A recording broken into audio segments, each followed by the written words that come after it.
Hello everyone. Today I'll be talking about the population problem of developed countries. So first we should know what are the characteristics of developed countries or how we can say that a country is developed. So here are some parameters. So first one is high level of industrialization and urbanization.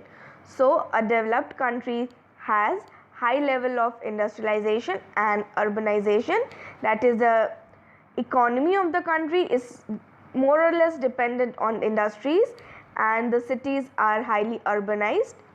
So second one is high per capita income. The people of developed countries have high per capita income, so they have high standard of living and have a very good purchasing power or purchasing capacity. So there is dependence of major part of workforce on secondary and tertiary sectors in developed countries. So secondary sectors are generally or industries, and the tertiary sectors are the service sector, that is doctors, engineers, servicemen, etc. Next is efficient and productive agricultural sectors. So a developed country has efficient and productive agricultural sector. It is very much developed. And next we have population problem. So first problem is high proportion of old age population. So as the country is developed, it will obviously have better health and medical facilities, so that will lead to low death rate and high rates of life expectancy, and because of this there will be large chunk of old age population. So large section of population above 60 years will be dependent on relatively small workforce. So financial problem will also arise due to old age pensions, health services, etc. provided for the aged population, as the burden will fall directly on the younger generation. So next we have shortage of labor.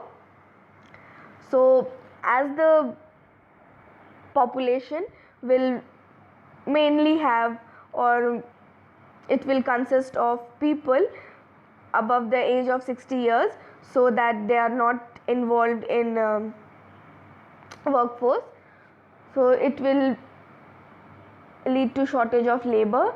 So because of improvement in standard of education, it will lead to children opting for higher studies, and if they opt for higher studies, they will remain longer at school and join workforce later.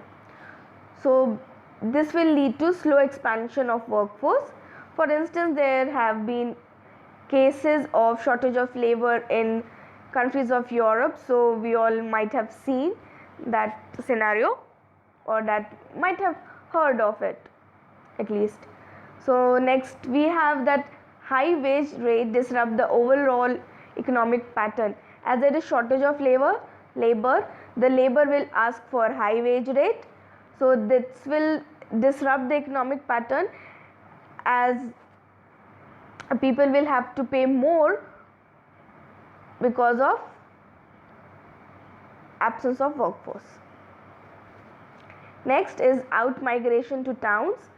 People will search for better living condition and will move to the urban areas because of better living conditions, because they think or they assume that rural areas are not good for living, as they should move to towns or urban areas for better lifestyle.